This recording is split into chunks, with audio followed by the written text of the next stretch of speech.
here. And then we've got Eric and Michael Bond on video, but I don't know about Camera? you know about Larson? I'm late. Larson's going to be He should gone. here. Okay. Yeah, Larson. Larson's absent for Yeah, Larson's absent. That's important. Hi, Eric. Oh, Can you hear me too, Michael? I don't think Eric's ever been on video.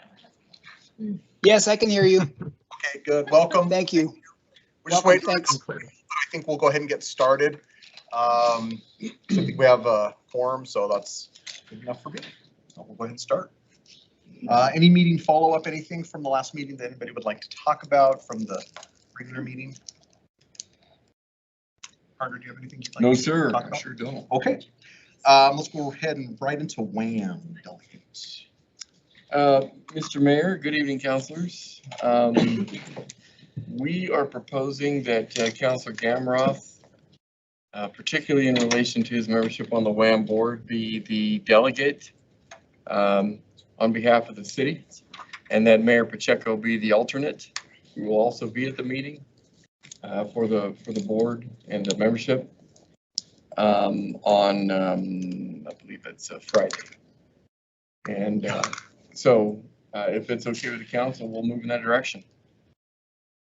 Everybody okay with Kyle being the delegate? I think it's more of a thumbs up. Okay. Yeah. And Kyle's just been active. The reason that I asked him, he's been active with it and been on the board and stuff. Absolutely. So everybody's okay with that. Absolutely. Okay. Okay. Can I go? Oh, yeah, absolutely. Okay. Yeah. Mr. Mayor, to entertain that question a little further, for any of you who want to attend the membership meeting and so forth, that's absolutely appropriate. The challenge is that cities and towns, regardless of their size, they only get one vote. And so it's one town, one vote, one city, one vote kind of thing. So that's a distinction, but attendance, absolutely. Yeah. Awesome. Any other questions about the WHAM delegates? Okay. All right, next one, PBB update. Yes, thank you. This is an opportunity to catch you up with regard to the progress we're making for priority-based budgeting. I don't know if you saw my email lately, but we did conclude the survey process with 470 responses, something to that effect. So we were real pleased with the outcome and the amount of participation and that sort of thing. And I'm looking forward to seeing what direction the citizens gave with respect to priorities that council has identified. And of course, that will include the task force reconciling those differences and bringing forward again another iteration of recommendations for you to consider along those lines. However, we do have more of an update than just that point I made. And so if I could turn some time over to Jill to walk us through the rest of our progress, I would appreciate it. Jill. Mayor, councilors, thank you for having me this evening. So as you all recall, back in October, we started our 2-year PBB pilot. At that time, after council had approved that, we moved forward with an implementation plan, and our intention was to get the matrix, which you guys saw at that time, ready for you to review in May when we looked at the 2026 budget. Unfortunately, I'm sorry to say that we did not get that accomplished. We have still been working very hard, though, on some of the areas that we need in order to get that accomplished. But even without meeting that goal, there's been many successes throughout this program. So first of all, the priorities which are set by council are really the anchor for this entire program. So council worked very hard on developing the priorities for the community. And if you remember in the past, council has always had council goals, which are more task oriented, where council priorities are a vision for our community's future, which I think is just a win all the way around. That is a huge success. In addition to that, our public engagement team developed a way for the community, for the citizens to communicate back with the council. So again, throughout my career, I've had many councils and boards talk about how do we get our citizens involved. how do we get feedback from our citizens? And there's been many different ways that have been explored. Some have been successful, some have not been. But I think to hear just what the city manager talked about, that we have almost 500 people that have responded to our survey. I think that's a win. That's a huge success. And hopefully we will continue that program of getting feedback from the citizens through some type of a survey mechanism. So with that being said, we also, in the beginning, if you think about where we started at and where we are today, in the beginning, we didn't have really a inventory of what does the city do? What kind of services do we provide? And at this point in time, we do have a inventory of our services. We have actually 520 programs which have been identified by city staff. This is a very large number. So we'll come back to that. So in addition to our inventory, we also needed to figure out how much do things cost. So it's not just having a program, but figuring out how much does that program cost. And at this point in time, we do have the cost from the 2026 budget for those programs. So with that being said, those are successes as well. But with that being said, we still have some work to do on this process. As with any new process, when we start with a draft of where we are today, and then we evaluate what those results are. And we need to figure out, does that make sense? Do we need to make some changes? What do we need to do to get data, which is something that the council can use to make good decisions? So staff has identified 2 items which we really need to make some adjustments to in order to get good data. So first of all, the first draft that we have did not produce the results that we expected. And that's because the definition that we used for what is a program was not consistent across everybody who was defining what programs were. So an example would be to answer the question of how much does the annual audit cost? The program is the audit. If we were to look at, we need to do training in order to figure out how to do our audit correctly or how to put the data together correctly, that's not a separate program, that's a program of the audit. So we have a lot of programs which are not put together. So we need to consolidate our 520 programs into something which more meets the definition of a program. And the example or the program definition that I'm going to give you today is it's a set of related measures or activities with a particular long-term aim. So again, we would look at what is a program, and we would make sure that all of those sub-programs are now combined with the primary program. In addition to that, our programs are very delineated by department. So, which that makes sense. I mean, we've been doing things by department for a very long period of time. So when we looked at what our programs, each department kind of went through and said, these are our programs. So when we look at the cost of those, when you ask the question, how much does our audit cost? I can't do it just by what finance costs, because the finance department is only one piece of the entire puzzle. We need to look at how programs are costed citywide. So we have engineering department costs that go into the audit. We have, of course, finance. We have the finance committee with council. We have the court. I mean, there's a lot of different departments that all have costs that go into that. And so what we need to do is once we get a good program inventory list that is consolidated, we now need to go back and do citywide costing. So these are the 2 things that we need to accomplish prior to doing our matrix again and bringing that forward to the council. So with that being said, staff is continuing to work with our Tyler Technology partners to accomplish these 2 items to get our matrix into good data that we can use. And at that point in time, we will come back to the council with those deliverables. And with that, I'm happy to answer any questions. Any questions? Amber? Jill, for those two adjustment issues that you're working on, do you foresee those as things that sort of like, once they're built and done, they're easier to maintain over time, or as costs shift here or there? Or is this something that's gonna, this type of, it seems like quite a lot of work to parse out what parts of each budget kind of go to some of these programs. So is that something that you anticipate being a lot of work carrying forward, or is it kind of front loaded and then an easier maintenance process as things go? Great question. So I foresee it being front loaded. And once we get them, the programs defined, the cost allocated to those programs, as we load each budget, it will automatically populate those programs. So we shouldn't have to do this major revision going forward. We will have to make some adjustments though. So as we have new programs, as we have different cost items throughout time, we will need to allocate those. Thank you. The questions for? Go ahead.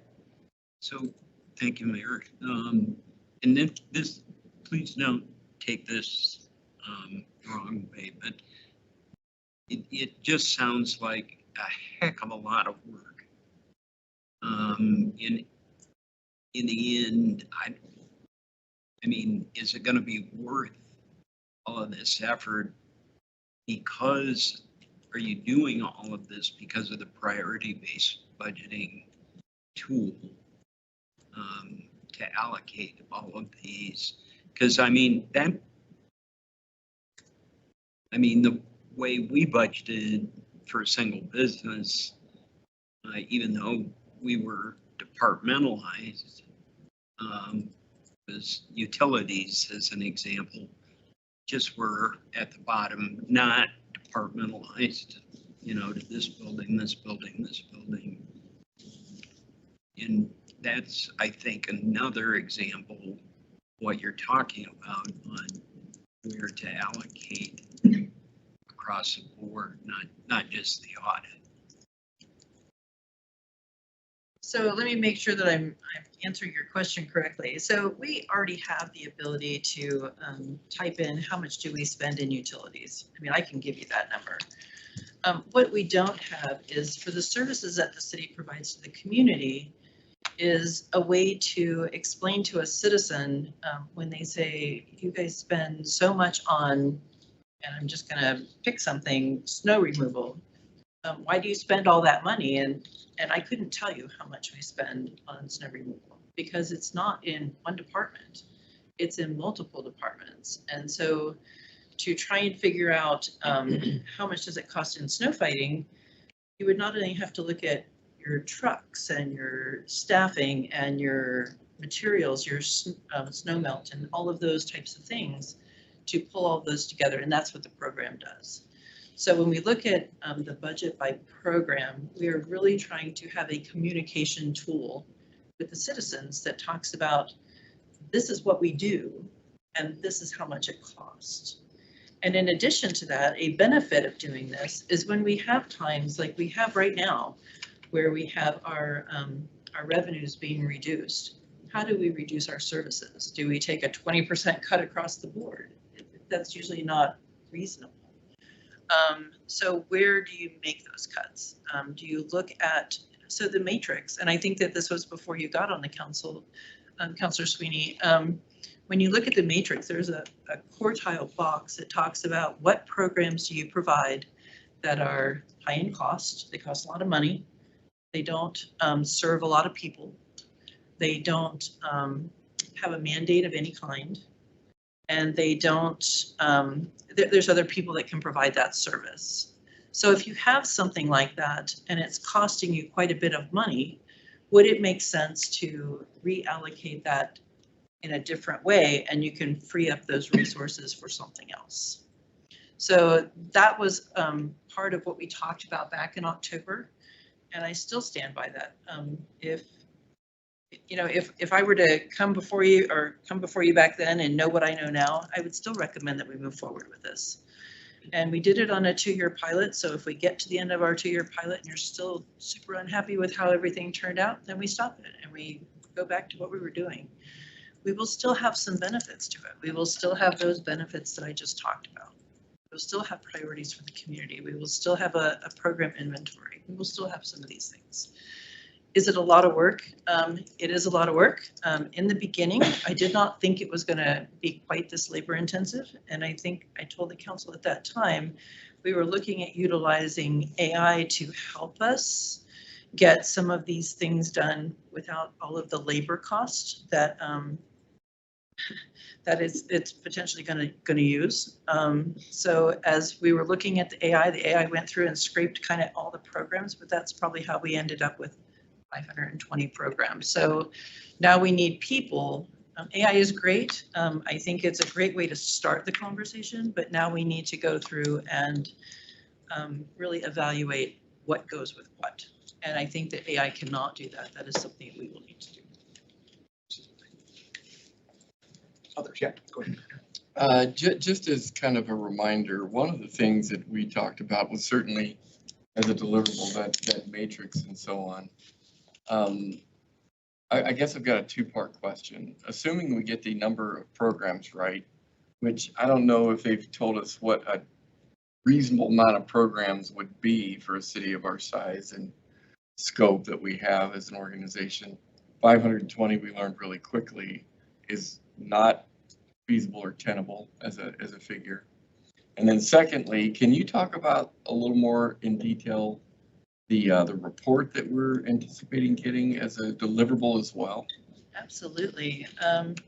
So I do not know, to the Mr. City Manager, Mr. Mayor, Mr. City Manager, I do not know a number of programs that is actually correct for our size. And if I were to ask the question, they would say, each government is different. That's the answer I will get. So I am hoping to get this into something that is under 100 is my goal. Yeah. And as far as the other report, so once we get the matrix to where it's giving us good data, then we'll start looking at that quartile, which I'm going to call it quartile 4, which is the one that we can hopefully reallocate some of our resources. And when we look at those programs, our partner with Tyler Technologies will provide a report called an Insights report. And what that report does is it will go through and it'll say, okay, you guys have a snow fighting program that is in this quartile, and all of these other governments also have that program. And this is how they saved money. And they saved this much money. So it gives you a report that gives you some ideas on how can we potentially save the money that is being expended on that program and reallocate it somewhere else. And it really does a really good job of giving you step by step. It'll say, this government did this, which produced this in savings. And then we can look at it from the city of Casper and say, does this make sense for the city of Casper to do this? And some of them will be yes, and some of them may not. So we will need to evaluate those as they come up. Mr. Mayor, I think another part of that report will be where when it analyzes what it is that we do and the manner by which we provide the services that we do, it would give us some ideas as to revenue capturing opportunities as well that we might be able to take advantage of. Very much along the lines of what Jill just described, where some may make sense and some may not make sense. So he was talking about a 700-page report, and I don't know if on 100 programs we'll generate that much data, but I certainly hope that whether it's a big report or small report, that we have ideas that are consumable and usable and something that brings some real benefit to what it is that we do here in the city of Casper. Any other questions for Jill or Carter on this? All right. Thanks so much for the update. Thanks, Jill. Appreciate it, Jill. Thanks, Carter. Oh, thank you. Eric, you're on next for gun-free zone. Do you need to tee up anything, Carter? No, with this? no. All right. Great, thank you, Mayor, Vice Mayor, Council. Appreciate the opportunity to appear virtually this evening. I believe that Ms. Lopez and Chief Cheney are both present. I'll take kind of the lead and walk through the memo, which was included in the packet, and then I'll ask for some direction from Council. as it pertains to House Bill 172.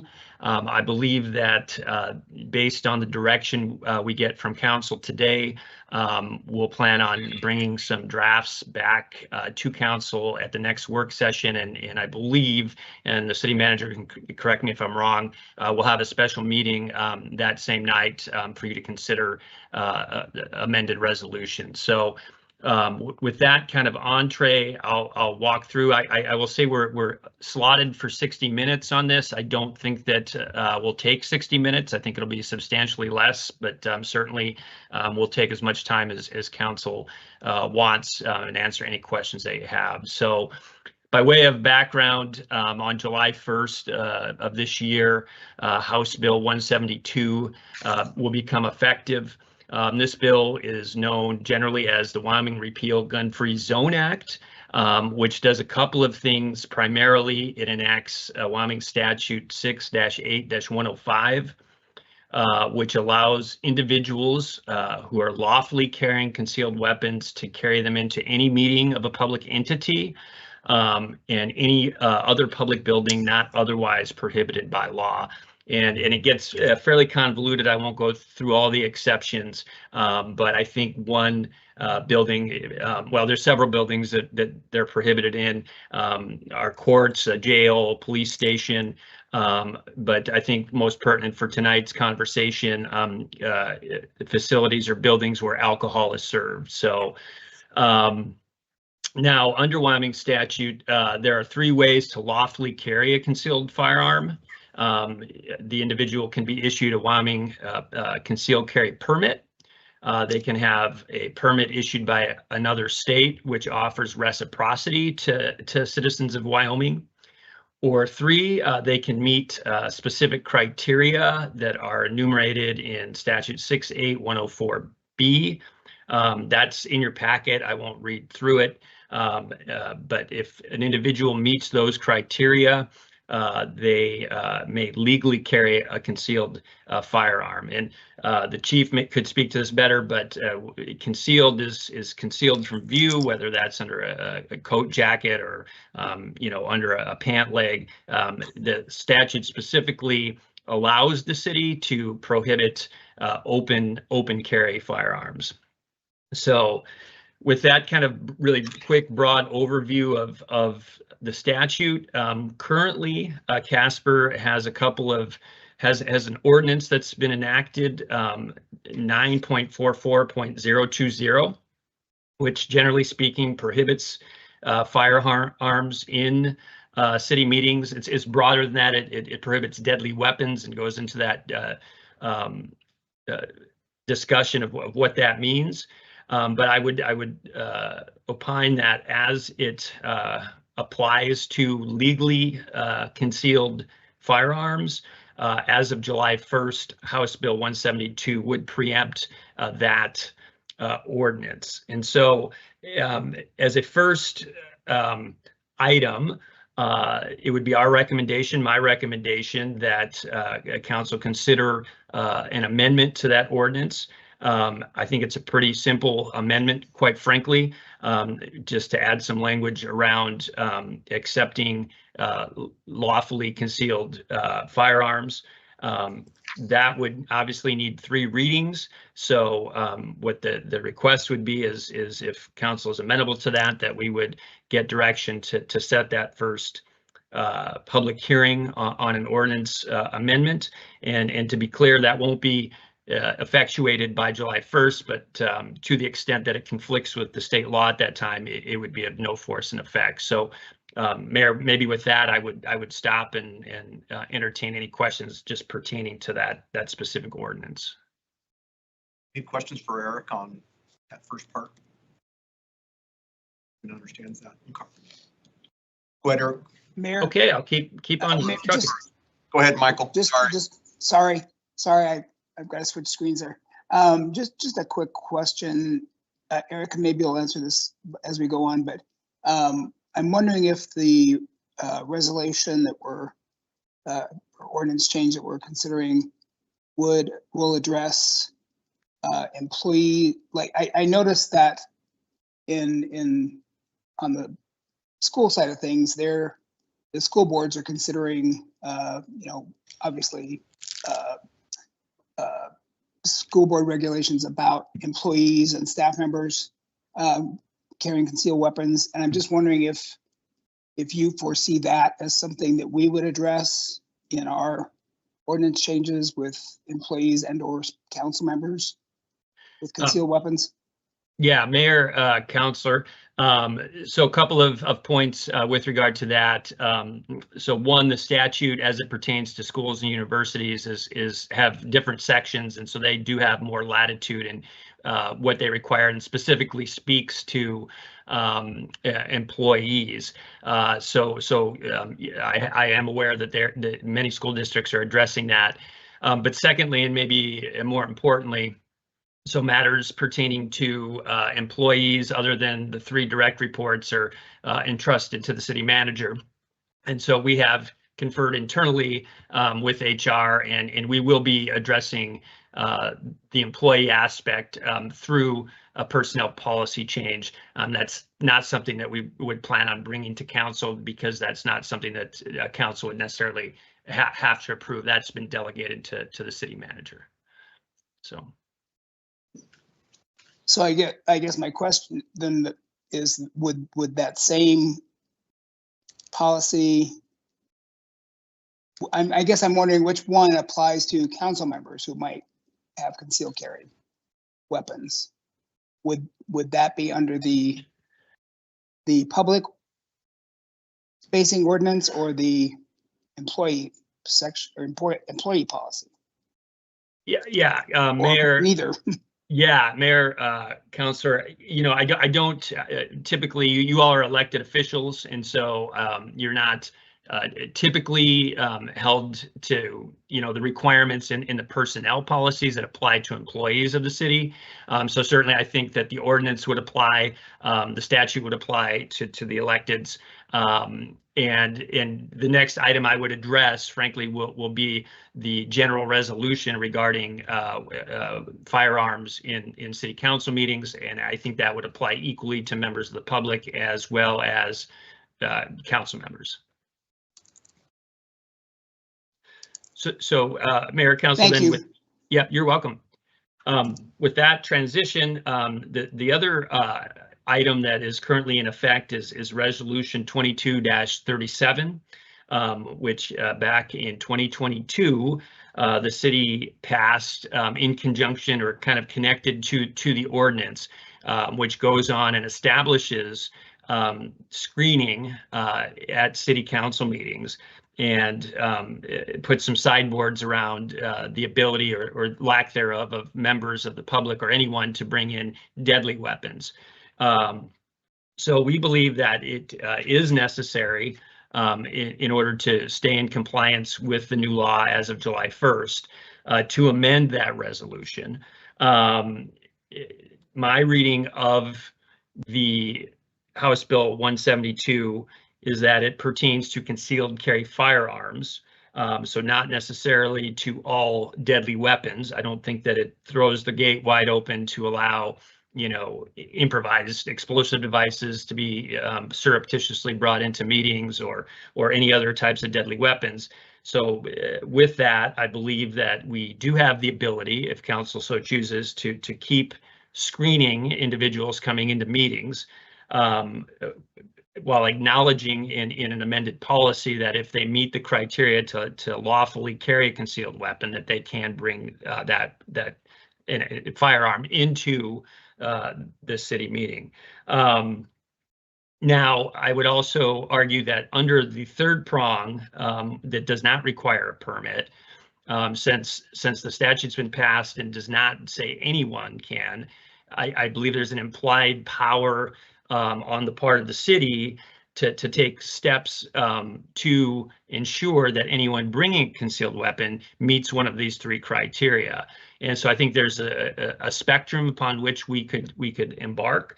I think a recommendation that maybe I would make is that the city consider either requiring sign off on an acknowledgement if they do not have a permit, they meet the criteria as enumerated under statute, that we perhaps put some signage up indicating that they must meet those criteria, and they are solely responsible for their actions as it pertains to that firearm.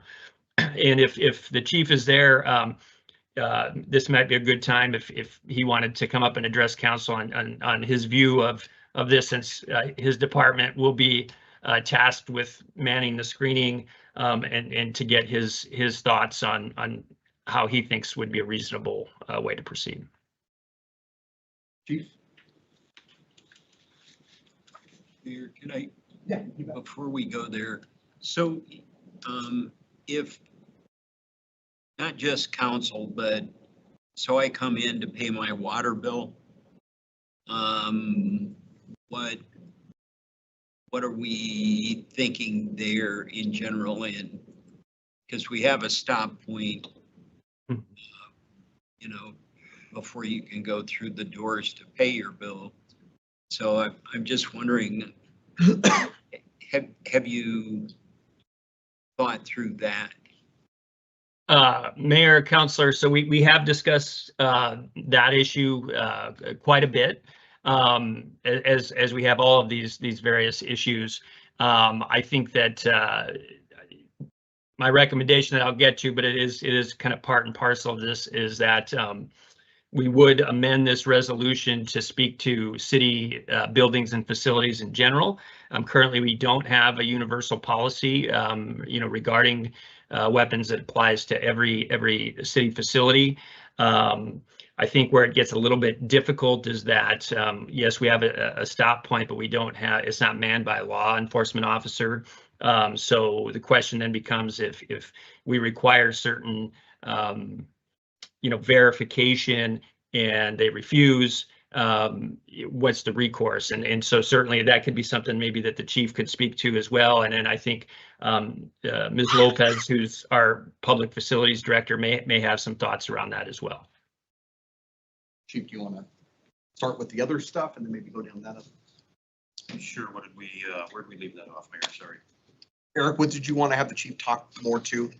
Yeah, if Mayor, if Chief could maybe address city council meetings first, and then if he certainly has any thoughts about, entry into City Hall or other facilities, I'd be happy to hear that as well. Sure. Mayor, councilors, thank you, Eric. I think continuing the security screenings for city council is appropriate. We've got to be careful because there's a delicate balance of what I can and can't ask, or what we can ask our officers to ask. But I think if we kind of embrace this and be forward thinking versus putting up a wall and kind of shutting that down, and recognizing that Wyoming is known for carrying guns and firearms, and put the signage out there, hey, if you're going to do this, we ask that you get voluntary compliance, which is when you show up, we may ask for your ID to show that you have your concealed carry permit. If you don't have the concealed carry permit, you have something from a state for reciprocity. And if that doesn't work, then you could potentially sign an affidavit that says, yes, I'm over 21. I don't have any physical ailments that prevent me from safe handling of a gun, things of that nature. Recognize that inside some of the chairs inside the main council meeting room are smaller. We want to make sure that whatever they're carrying the firearm in is secured to their person so it doesn't fall out and cause an accidental discharge. If it does have an accidental discharge, what is the policy for that? Certainly, we don't want somebody to reach for their gun or any of those type of deals, and work through that policy, as well as what council would do if something like that happens, so we can respond appropriately. As far as coming into the city facility, I think it's the same thing, put appropriate signage out there, and make sure we just gain voluntary compliance with that. Does that mean, Chief, that when they come in, we just have the signage up? Let's say they come in to pay their water bill, like Pat said. They come in, they're just signage saying, this is the new state statute or whatever it is, but we're not going to be doing any checks or anything like that. I would argue we're not doing any checks right now, and we may have people coming in currently that are concealed carry that we're unaware of, that are coming to pay their bills and doing normal course of business. So that's entirely possible at this point. So just keep that in mind as we navigate these things. Yep. It may already be going on. Yep. Mayor, councilors, if I may. So one sort of nuance that I would like council to consider in our recommendation for policy is facilities such as the rec center, where we have staff manning the front desk that sort of directs traffic that could be as young as 16 years old. And I don't really feel comfortable putting a teenager responsible for policing whether or not somebody is lawfully carrying a concealed weapon into our facility. And so, I think policy for meetings and for City Hall or other places where there's a single point of entry and it's monitored by an adult or somebody in law enforcement that's qualified to do that kind of work is one thing, but you're considering other facilities where we just don't have staff that's trained in that area. I would feel really uncomfortable asking untrained and oftentimes very young employees to take on that role. So, Mayor, so would that hold true also then? I don't think we're ready right yet to talk about the event center, Hogadon, municipal golf course, the rec center, but have we thought about that yet? Because that's also, event center is probably a little different, but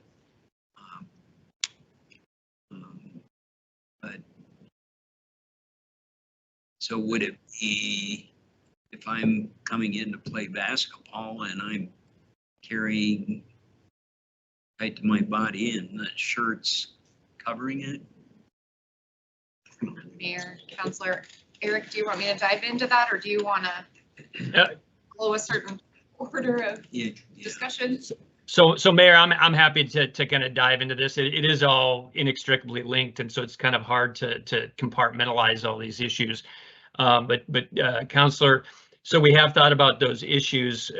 One thing with regard to a number of those facilities, such as Hogadon, the event center, the ice arena, the municipal golf course. There are liquor licenses associated with those city facilities, and liquor and alcohol is served and can be consumed throughout, for instance, the event center, the ice arena while there's a game. And so I think in looking at the statute and discussing it internally, we feel comfortable saying that if there's alcohol being served, the statute does not allow a concealed carry weapon or any deadly weapon inside. So that addresses a lot of the issues with those facilities.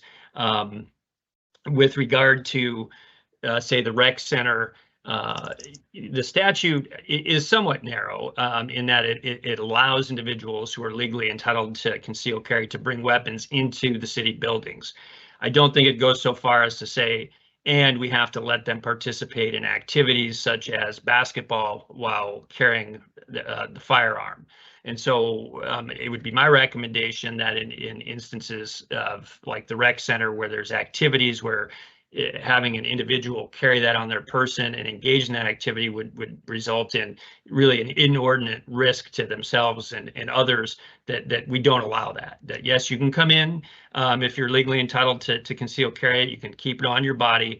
But if you're going to get in that pickup game or you're going to exercise or anything like that, then you are required to secure that firearm either in a biometric lockbox, which is specifically called out in the statute, which we believe that the individual should provide, or less ideally, but I think it is legally permissible, they can take it to their vehicle and secure it in their vehicle. So I think that's how we would propose addressing those, and I'll certainly ask the chief and Ms. Lopez to weigh in on that if they have other thoughts. Mayor, Councilor, I absolutely agree with Eric. We've talked quite a few times about this issue, and when you consider all the participants at the rec center, whether they're fitness in the cardio room or weightlifting, whether they're taking classes, which could be dance, martial arts, gymnastics. I mean, people are in physical positions where carrying a firearm would absolutely, we believe, pose an added risk. And so we would advocate that policy says you can carry it into the building, to watch activities, but you cannot participate in activities with it on you. And I think to add to that, if I may, Mayor, councilors, is that I'm a firm believer in the biometric box that they have to provide themselves. Not to admit the failings of the police department, but you could go up to our range and see where, we handle firearms all the time, but we've had mishaps because no one's above a mistake. So to allow somebody to go into the locker room or put it somewhere else that's not secure, sometimes they don't put a lock on it or whatever the reason, or they take it off and they have an appropriate trigger mechanism, something. And so I just wouldn't want them storing it on the facility unless it's in one of those boxes. So I think it's important that we somehow capture that as well. And if it rises to the level where they want to be challenging, then physically mistaken in the staff's sake, then that requires our law enforcement response and we address it as appropriate as we can. Thank you. Thank you. Appreciate it. Any more questions for Zulima, Chief? Yeah, go ahead. Amber. For the chief, are there established, whether it's in our concealed carry requirements that the state has or anywhere else, like best practices for concealed carry? I assume that would say like, don't play basketball while you're concealed carrying, those sorts of things. Are is there an established list of best practices? Is it included in the statute anywhere, or is that left up to personal discretion? There is some language in the statute when you apply for a concealed carry permit that, and again, but you don't have to have a concealed carry permit. So the ones that we get across the street that go through DCI, the Sheriff's Department, says that you got to go through a recognized firearm safety class and all of those things. But if you're just an average person that decides I'm going to do this because I can, no, I would hope that common sense prevails and you shouldn't be out there on the basketball, playing volleyball or running around the track or doing something like that. So our signage could probably hopefully capture that. Again, the voluntary compliance, like please don't engage in these because that's not really firearm safety and that's not, I think we can kind of peddle that out there.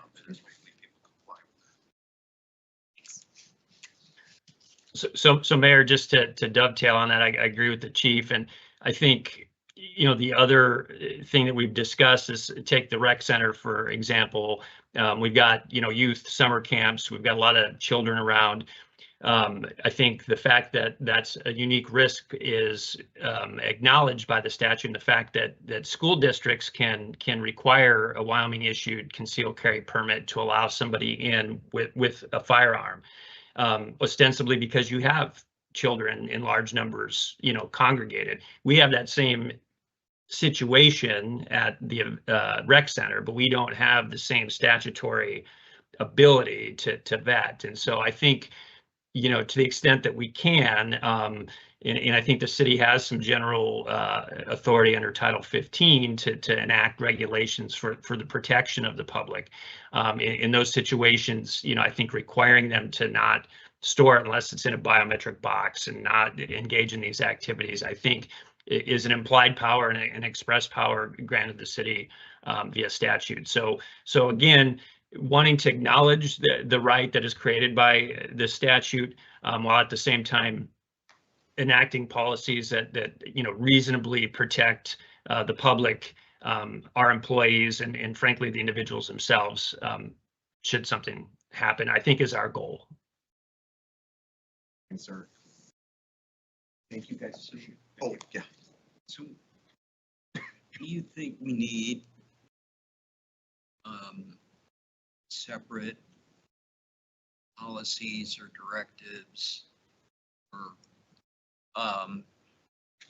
so the event center is major one, but that definitely serves alcohol, except I don't think we do during state tournaments. But trying to be consistent. And there is a screening process up there. So that'd be one facility, I guess municipal golf course. I don't quite know how you handle the inside versus cart sales. We do cart sales up there. Mayor, Councilor, yes. So our liquor license allows the sale of alcohol anywhere on the golf course premises. And so we believe that means firearms can be prohibited anywhere on the golf course premises because people can consume inside the bar, in the restaurant, or out on the course, anywhere. Mm-hmm. Same with going on. It is a resort license where people can have alcohol anywhere outside of the lodge on the premises. Obviously, once you get past a point in the parking lot, we say no alcoholic beverages allowed, but because that allows the consumption of alcohol anywhere on the property, we believe that we can prohibit firearms. So then we've got the rec center, because you've already mentioned Hogan Uni.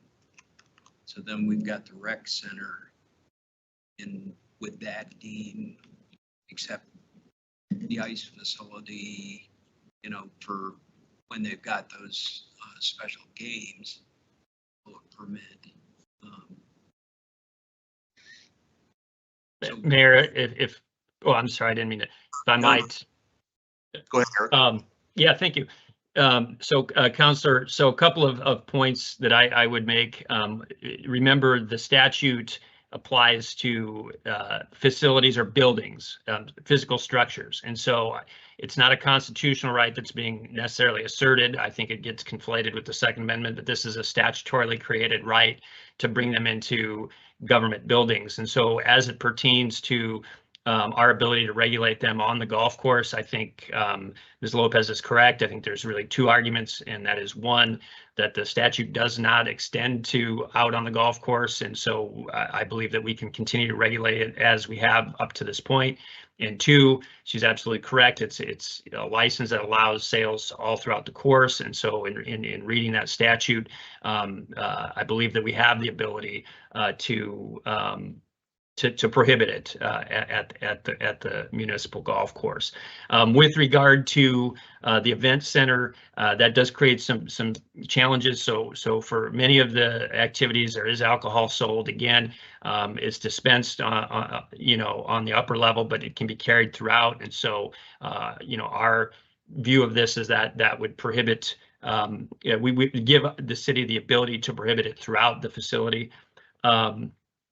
With regard to state tournaments, however, it's my understanding that alcohol is not sold. The statute, when it becomes effective July 1st, specifically strips out the exception for sporting events. So arguably, we would be in a position where if they could legally conceal carry, that they would be allowed to bring it into the facility. There's some other nuances around when we get other acts that come in that may have contractual restrictions around allowing firearms in the facility. I'm guessing, and I would defer to Zulima on this, the majority probably have alcohol served, so that's not an issue. But should we have a private act that comes in, has a concert but says no alcohol service, then we're in a little bit of a unique situation there. What I would perhaps suggest is that we enact a general citywide policy with some provision that specific facilities that maybe have unique situations, that we would have the ability to promulgate reasonable rules around those. I'm not sure what those might be right now. I think a general blanket policy would suffice, at least out of the gate. I think that while there's not a lot of consensus among folks that I talk to on every aspect of this law, what everybody does seem to agree on is that there's going to be some ambiguities, and as time goes on, we'll have to work those out. And so if we need to come back and reassess and do something different in the future based on newly discovered information, then we'll certainly do so. But I think this would be a good starting point.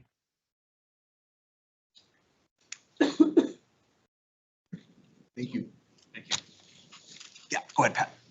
Well, I guess, Mayor, my concern is that we're not just looking at our, city council chambers or this room. I mean, we're looking at the whole thing, and that the public doesn't think, oh, well, they care about us themselves. That's not the case. We want to keep the public safe at the same time. So, and I think,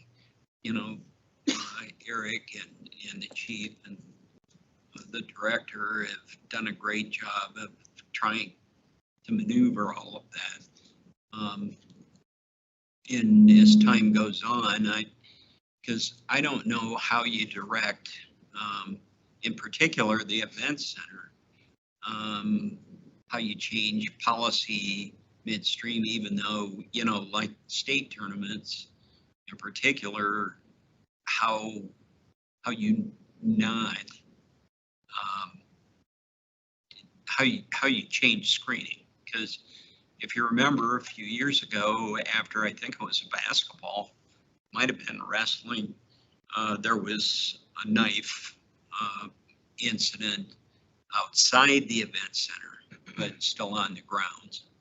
So with students, I mean, so, but so I think the screening's necessary up there even without alcohol. So.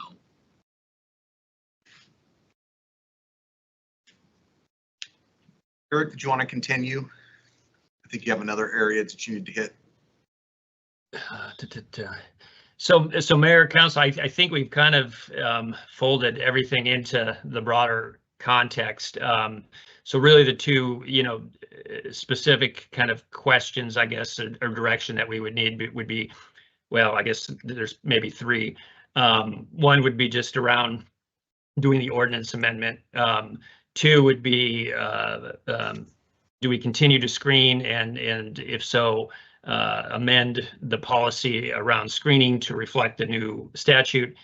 And then three would be, as it pertains to other city facilities and buildings, what is the direction that council would like to see us go?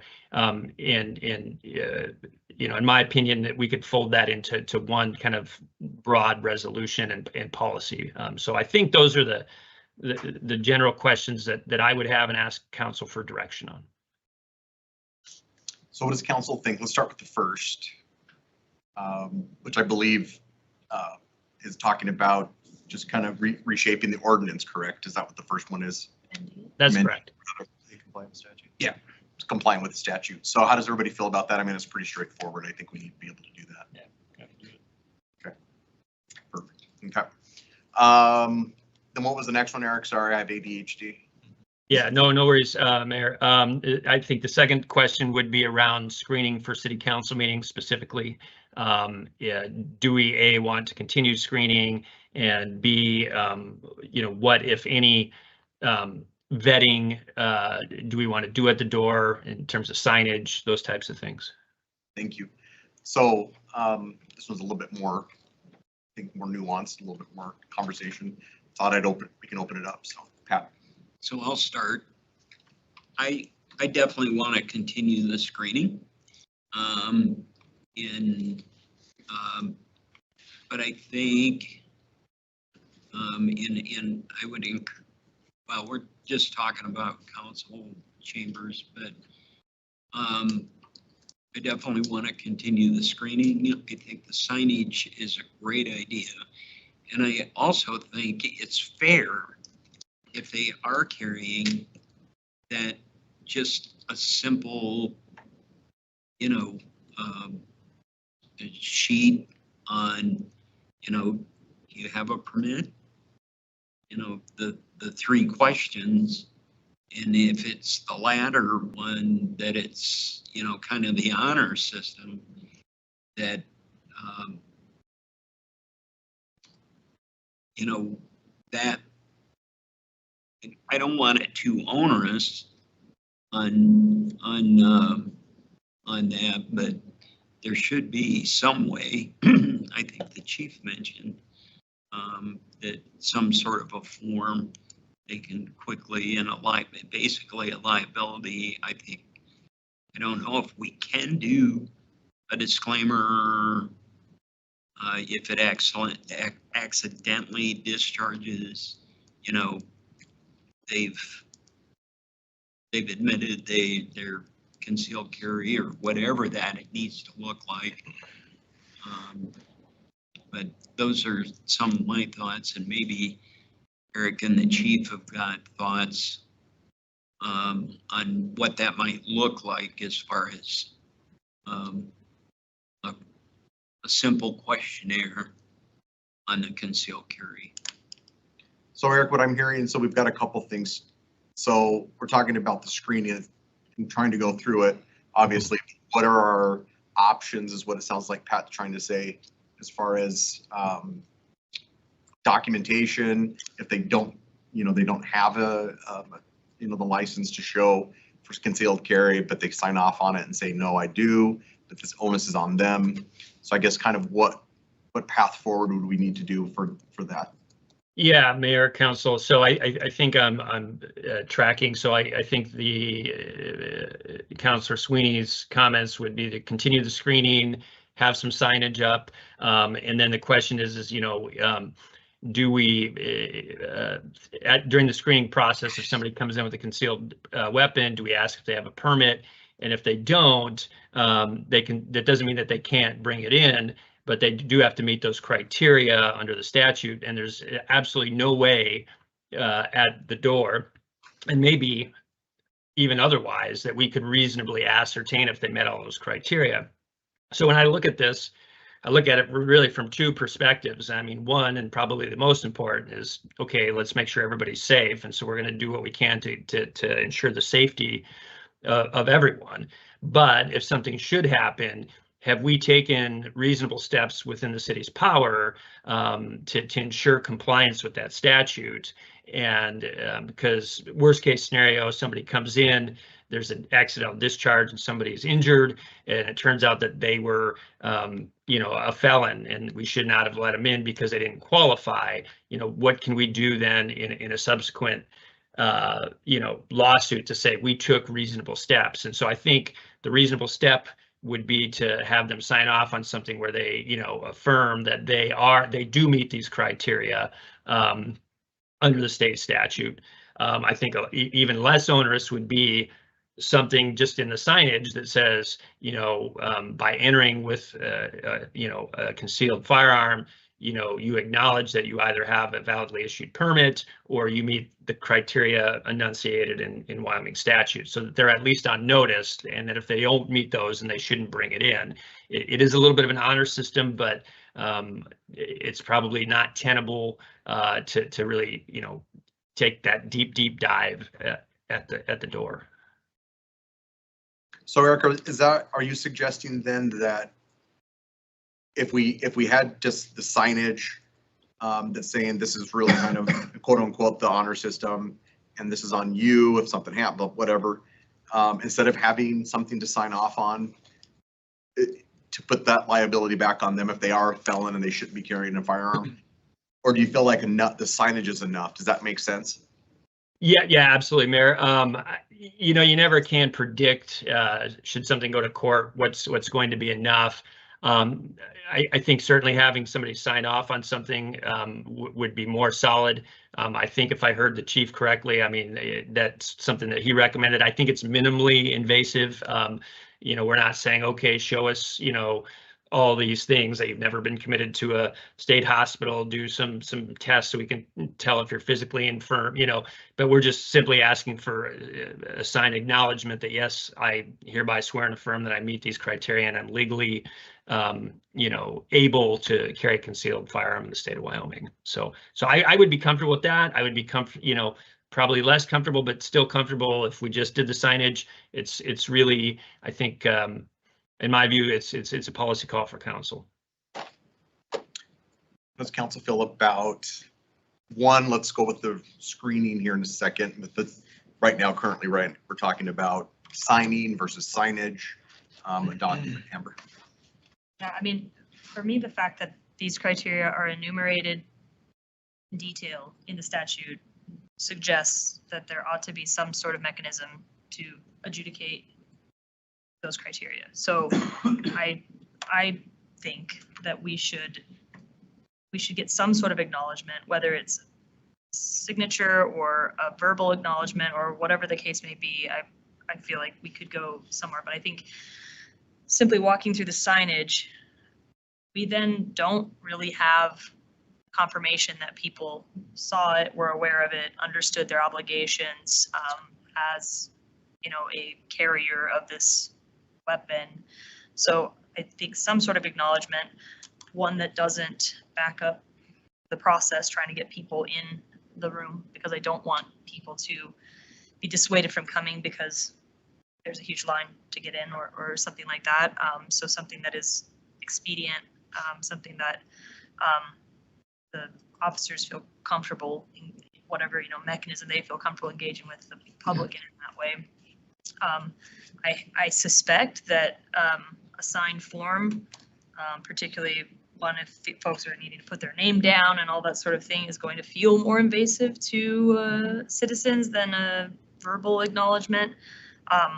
Again, I think it is within our purview to ask that because it is enumerated in the statute. And so that means that we ought to be able to know that information. So I don't know that it's unreasonably invasive, but it may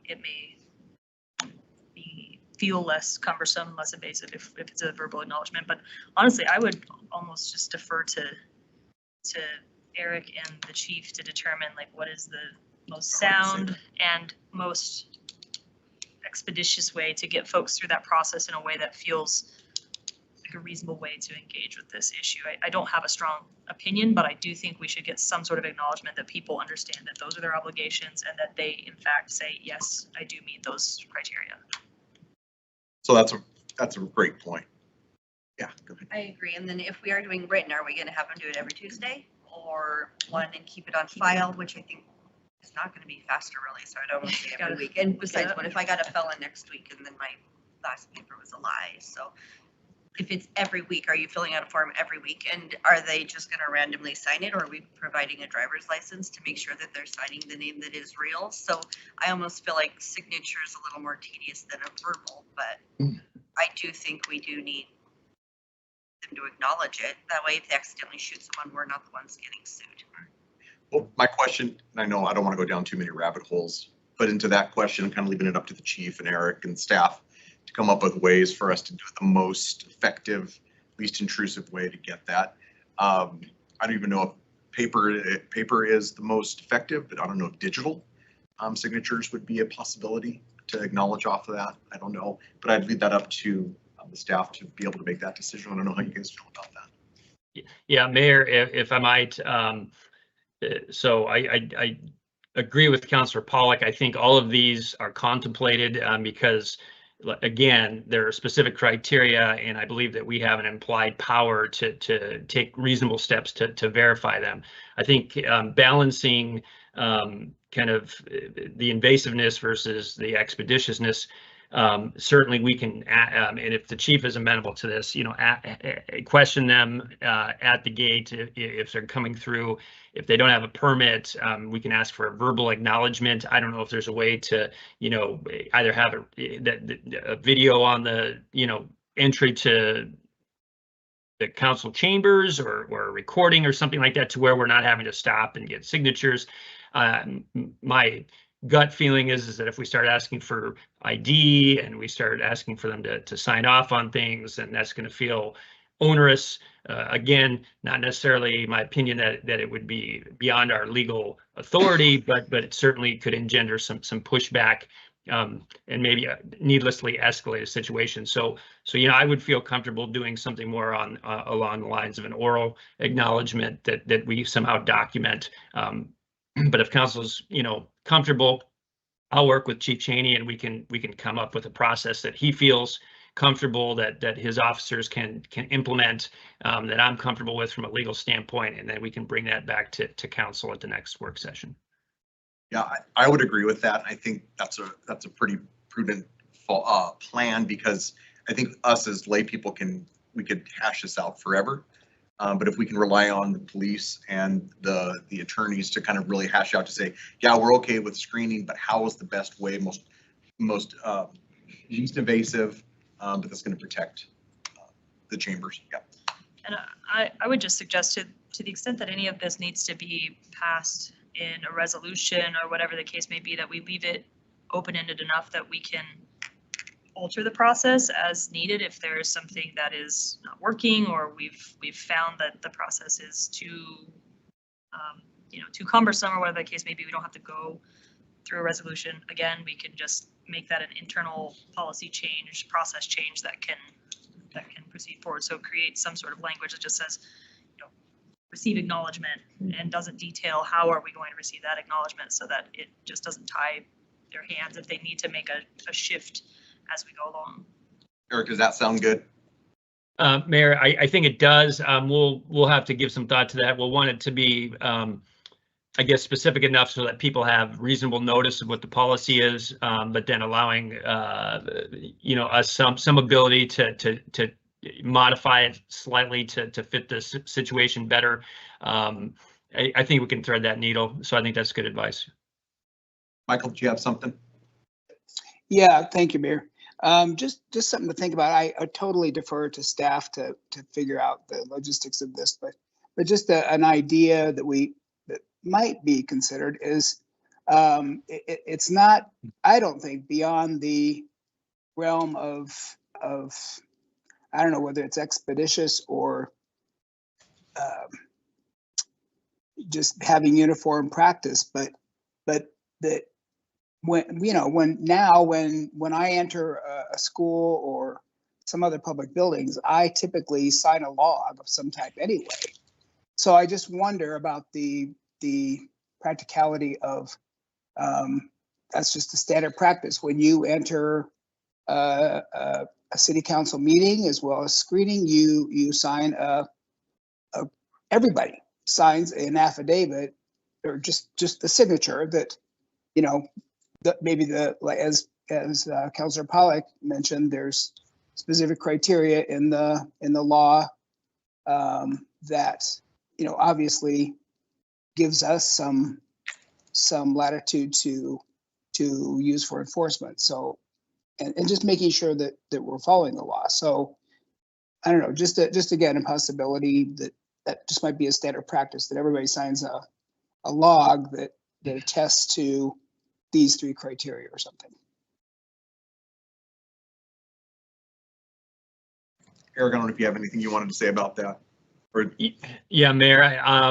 Just kind of mulling that over. On the one hand, I mean, in order to speak and so forth, we require some information. We don't require them to sign off on anything, but we do require them to check in and just come into City Hall. So I think, if we did that with just everyone that walked in to sign some kind of log, and that part of that was an acknowledgement, I mean, that may be a viable way. I mean, I think it's going to back things up a little bit, but I'd have to give it a little bit of thought, and we can certainly come back and see if that's a viable way to proceed.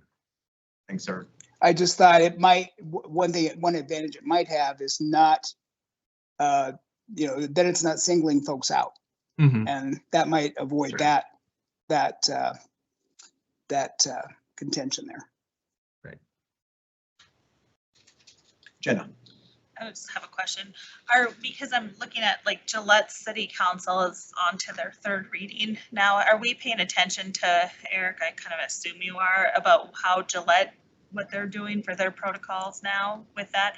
I know they just, there's an article here too that talks that they just permitted concealed carry only, not open carry in their council chambers. So what are they, do we know what they are doing to recognize that, or are they sticking a sticker, just so we know, or what? Mayor, Council, so we did talk about this at our WARM meeting. There was a WAM webinar. To my knowledge, the last time I had spoken with folks from Gillette, Cheyenne, Laramie, around these types of meetings, they're not doing screening. They're not, taking any measures that Casper was kind of the lone municipality up to this point that had done any screening. So it sounds like they're passing a policy that would acknowledge the right to carry concealed weapons, but to my knowledge, they're not going beyond that. Certainly not prohibiting open carry is specifically called out in the statute. The statute says that the municipality may prohibit open carry, and so the insinuation would be is that absent you prohibiting it, they could open carry it in. So that's probably why they're being proactive to say only conceal but not open. But in terms of how if they're going to vet it or screen, I'm unaware of any other municipality that's doing that at all. Thanks, sir. Okay, thanks. Well, I'd like to hear from Michael and Kyle before I, Oh, okay. Kyle, did you have your hand? I didn't see you, Phil. no. I did not raise my hand, but on, Or you can. You've been Summoned, nominated. I did You've been not. nominated. I have been uncharacteristically quiet. No, I mean, I think we're heading in the right direction. To Counselor Jensen's point, though, Eric, I didn't know if in our revisions to our current ordinances, were we also going to explicitly call out open carry? Because I think we're heading in the right direction for concealed carry, but I also would have hesitation about allowing open carry of any kind. So do you mind reminding me? I'm reviewing the memo and stuff, but I don't remember that Yeah. being. Yeah, Mayor, Council, our current ordinance does not allow any deadly weapons. And so the amendment would be just to carve it out for concealed carry weapons as provided by Wyoming statute. So I think the implication would be any other deadly weapon would still be subject to that prohibition. So I think, I mean, we certainly can call it out specifically. I think in terms of the ordinance, it can be pretty succinct. Because the way in our ordinance actually has a sunset provision that says if the state legislature ever allows open carry within the state capitol and the legislative chambers, then this ordinance sunsets and would be no longer of any force and effect. So there's a contemplation that it's addressing a prohibition on open carry, again, which is still recognized within in the soon to be enacted statute or soon to be enforced statute. So yes, I would agree. The intent would not be to open the doors to that, and we certainly can make sure that amendment clearly spells that out. Okay, thank you. That would be one concern I had. And then, yeah, just in regards to, it is going to be really tough to strike a balance between responsible vetting and, convenience and, flexibility on the part of meeting attendees and stuff like that. I'm personally leaning towards, I like your idea of just a verbal kind of agreement, especially if we could have our officers who are doing the screening, again, with body cam footage capturing those verbal agreements so that if they come up in dispute at any point in the future, we have that kind of evidence. I think the sign-in sheet is, that's probably going to be a little too much. But as long as we get that verbal agreement, ideally on camera, I think that would be great. Thanks, Kyle. Vice Mayor. Ditto. I like what Kyle said. Yeah, if we can capture it on video, I think we're good. But if Chief and Eric think that we need to get a signature, then do that. But I think that's their discretion as to what will work the smoothest and still ensure safety of our citizens. Okay, now. Now you can talk, Pat. So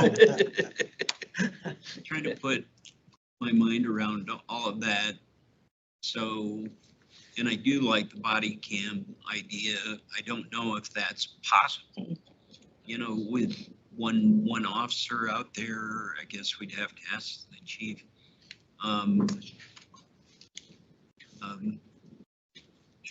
So is he recording currently during check-in as far as body cam? Council Mayor. No, they're not recording unless we have some type of enforcement incident. And so we need to come up with another category, and then that's going to take space, and that even that in of itself is going to take some time. So if I have to pull somebody out of the line and I only have one enforcement officer with the bailiff that helps on that part-time basis, it's still going to create a backlog if we have to do some type of physical intervention and ask questions. And to avoid, the reason for the paper is to avoid that interpersonal conflict, where if we do the messaging on the front end, my thought was if we start doing something through public engagement, and we say, hey, this is coming up, you want to be prepared to have this stuff available, let us know prior to you getting here that, hey, I am concealed carrying, those kind of things. It'll hopefully massage some of that pushback. But either way, it's going to create a backlog if we start pulling people off the line and then asking them a series of questions. And it could potentially rise to that conflict, if that makes sense. Kyle. Thank you, Chief, for the perspective.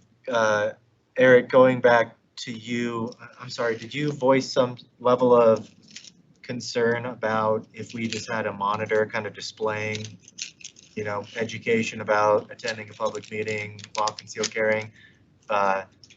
Wasn't it kind of your argument that somebody could claim ignorance of seeing that screen or something? Was that something you had voiced, or did I misunderstand that? Mayor, Councilor, I mean, that's certainly a risk, but I think that if they're prominently and conspicuously displayed as you're going through the door, I think that argument would be, you know, hold less water. I think the other thing that I probably should mention, and we not lose sight of, is that this statute does contain a criminal penalty if somebody is denied access and they're legally entitled. This is somewhat unique in terms of these types of statutes. Typically, it's a civil penalty, but it actually creates a misdemeanor punishable, I think, with a $2,000 fine and up to a year in jail. It would be my hope when we get a draft to maybe consult with the district attorney, Dan Itzen, to say, you know, given your understanding of this new law, you know, do you feel that we're within it? And certainly I think we are, but you know, it'd be nice if we could have some confirmation from the DA as well. So we want to be cognizant of that. I don't want to put any city employees in a position to where that they may be subject to, you know, a criminal prosecution. Thank you, Mayor. Thanks, Eric. Yeah, I mean, I think following up with the DA is warranted. I want to make sure that we're legally protected, but I understand the chief's concerns about, you know, any sort of physical interaction potentially leading to an escalation. And so I guess along those lines, I agree with my colleagues that we'll defer to y'all to come up with the best solution. And I want to reiterate Councilor Pollack's point that I think whatever language we use needs to be broad enough to allow us some degree of flexibility to, you know, there's no way we're going to get this perfect. Perfect might not even be a pathway on this. So I do think we just need to be nimble enough that we can adjust as needed without going through 3 full readings again. Good, Pat. So. No, go ahead, Pat. I'll get John in a second. Okay. So I personally think we need to give a little more help and direction. And not that I don't think they'll come up with a great option, but I don't want to put all of that on their back. My personal opinion is if we can keep this sign-off sheet, I think we do need written confirmation. And I don't think it's going to be that many. The first night, it might be a lot. But after that, I don't think it'll be maybe 2, maybe 3. I don't know. Looking at the general crowd. So my thought is to have a simple sheet. If I'm not carrying, then, you know, it's the same process through the detector. If I'm carrying, we have a simple, yeah, I've got a concealed carry permit. Okay, if you could just print your name, sign your name, boom. Easy peasy. Yeah, yeah, I mean, yeah. So Mayor, even just to maybe add on to that, and I would, Chief can correct me, but if they have an actual permit that's been issued by the state or another state, I don't see the necessity to have them sign anything. It's just that if they have the concealed firearm and they don't have a permit, but they contend that they meet these criteria under kind of the third tranche, that's where I think it becomes nebulous and having either oral confirmation acknowledgement or a written acknowledgement and some signage. I think that's where it protects the city. But if they don't actually have a physical permit, then I would recant that. Jenna. So I have a few different things here. I think kind of getting in the weeds and overthinking it a lot with the signing and all of that. Like you say, if we start with kind of similar to what Gillette is doing and saying we just put a sign on the door, I mean, that's what they do in federal buildings too, you know? Like the Trail Center, for instance, we have a sign on the door that says firearms prohibited. It's up to them. I don't know if the same, but Chief was saying earlier, we don't know if people are already carrying in there or not, you know, or well, we would because we have metal detector, but to pay their bill or whatnot. So you don't want to, I don't know. There's a point of it that if they're lawfully concealing and carrying, if they let the officer know as they go in, they know of who they're watching, or, you know, if something were to happen. I don't know. I just don't like the idea of over complicating the situation. But if we prohibit, put on the door or whatever and say, you know, we prohibit open carry, but you know, they have a lawfully concealed carrying, that I don't see. I mean, what you don't see, you don't know, right? I mean, except for this point, they're going to go through the metal detector and they're going to have to disclose to the officer that they are carrying. I don't know. So what I'm hearing is that there's a couple different, where there's kind of Pat's wanting signatures, Jenna saying, no, I don't think so. Here's my recommendation, is that I think we need to put this with the staff to come back with some recommendations to us, because I think we'll be here all night if we do that. And I think they just can come back with saying this is probably the best way for us to move forward, the safest way to kind of keep those things. If council doesn't like that, please push back on me. I just want to make that recommendation. Yeah, I'm comfortable with that. I do think though, you know, it may be helpful for us to sort of prioritize, because we're weighing several things here, right? We're weighing liability, safety, logistics, public sort of interest in this issue, right? And so, and they can't all equally be weighted. We have to sort of say like which of these things is the highest priority to us, and which of those, you know, so that might, if we say logistics is the highest priority, then we would go with Jenna's suggestion, right? But if we say liability is the highest priority, then we would go with a signed signature sheet. So I think we can say go forth and, you know, figure it out, but without sort of indicating to which degree those things matter to us. I think it could be difficult to suss out what we want exactly. So I am in favor of a balanced approach. I would like to cover us in terms of liability and safety to the extent that it doesn't create a obscene bottleneck and difficulty for our officers and difficulty for the public to get into a meeting out in City Hall. So that'd be my preference, to go as far as we can to cover ourselves for liability and safety while not creating an unreasonable hindrance out at that thing.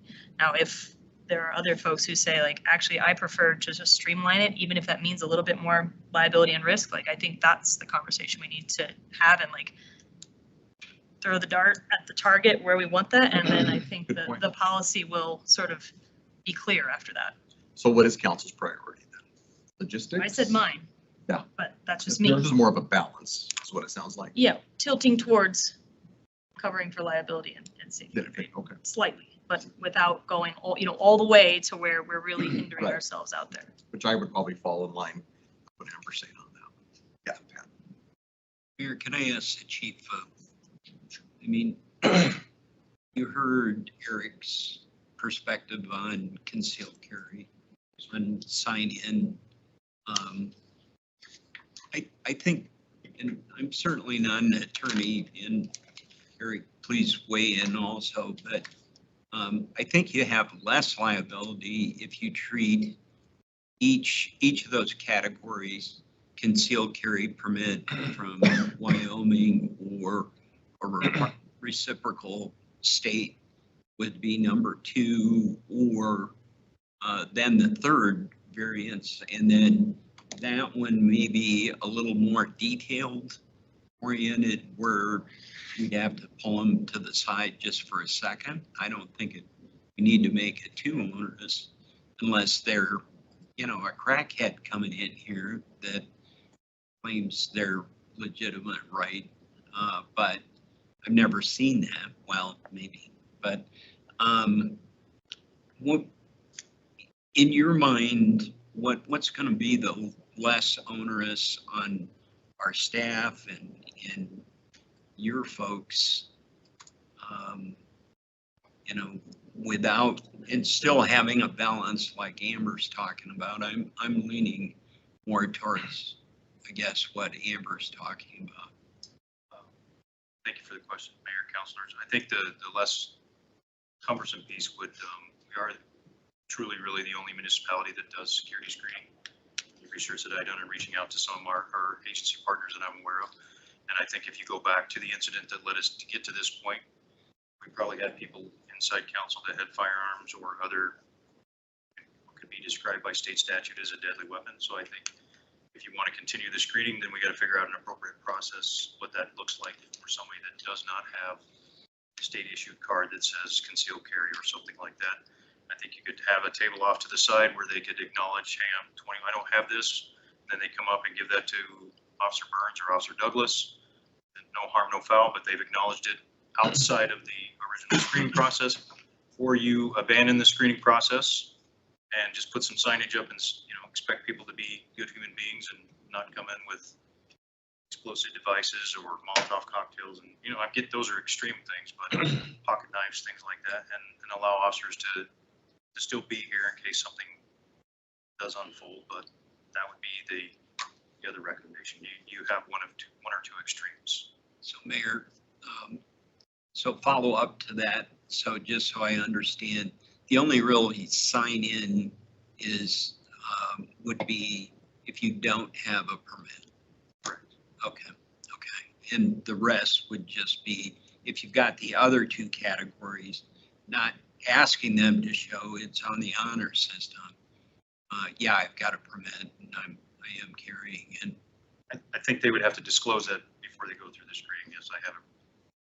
What would be the harm? What intrusive thing am I doing if they've already got this out to help facilitate that entry into the council meeting room? Eric can correct me if I'm wrong, but I don't believe that infringes on any constitutional safeguards or any state part of the state statute. No, Mayor, I would agree. I mean, I think these are all, I think herein lies the challenge in trying to craft a solution to this issue, is that it's a continuum of possibilities. And to Councilor Pollack's point, I mean, it's kind of what are the priorities, and obviously at some point you get too extreme with the vetting, it's probably going to run afoul of the statute.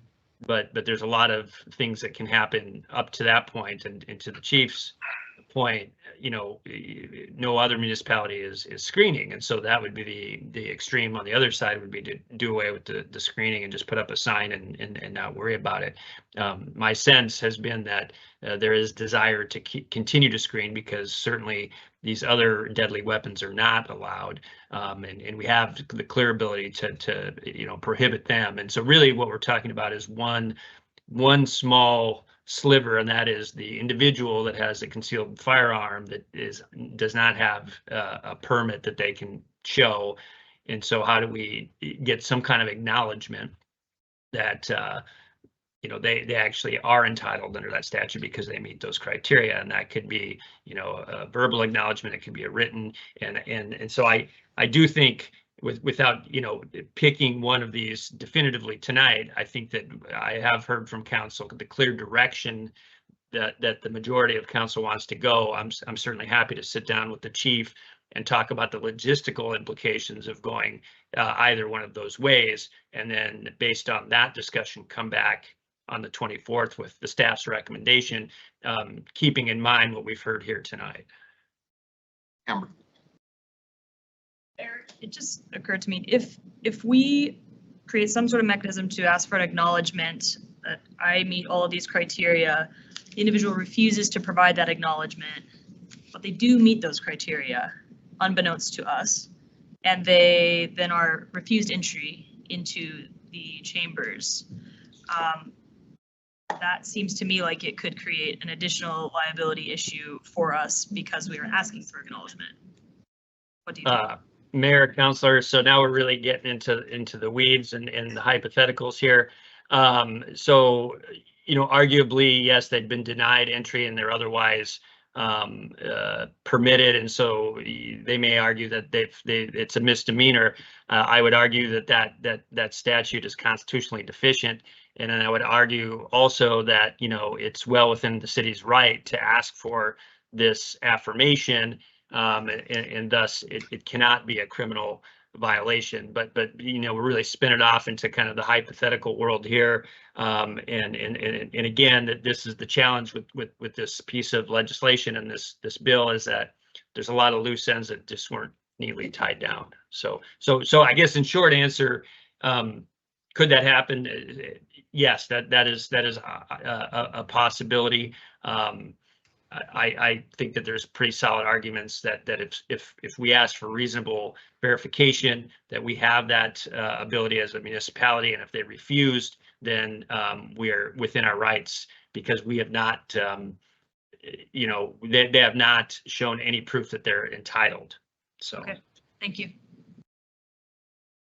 So it sounds like if council's amenable to what Amber was talking about, and it sounds like Pat and Seaver, you're at Jenna, but be able to come looking at more of the liability component of kind of what Amber was talking about, plus also the logistical component of trying to get people through. And I do agree with Pat a little bit. I don't think we're going to have 50 people coming in every session. I would imagine we would probably see more like maybe that first couple sessions, you'll see people wanting to make a statement of some sort.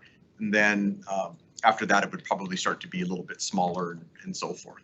The only other thing I could see is if we have a big meeting where there's certainly something controversial or whatnot, then we would, when we've had 200 people packed into the chambers, but that could be a logistical nightmare. But those are pretty one-off. Is council okay with the staff to prioritize kind of what Amber was saying, to say liability, a little bit harder on the liability side, and then we're also looking at how do we do this logistically? So back up 1 second. Sure. So let's first start with the screening. Sure. Is everybody okay? Thumbs up on continuing the screening, because then I'm totally off base. I think everybody was. I'm sorry if I didn't make the official thumbs up. Is everybody okay with us moving forward with the screenings itself? Michael, you're good. Kyle? You? Yes. I am actually not 100% on that side of the line. Like, As far as continued screening? Yeah, the chief had mentioned it was kind of the outcome of an incident that we had, 18 months ago or something. I don't really remember. And so I guess I'm someone that doesn't just uphold the status quo just because, maybe that was the right decision at the time, but I do think we need to reassess whether the screening process in general. I've heard from the city attorney and the chief of police tonight that, please correct me if I have misinterpreted your words, but you are giving us recommendations based on your belief that that's the direction we want to go. I know city staff is always a little bit reticent to give us your candid opinion, but I would be, now that I'm sitting here thinking about it, I am kind of now curious what the overall costs have been to the screening process. What is that weekly cost, or what's that cost since implementation?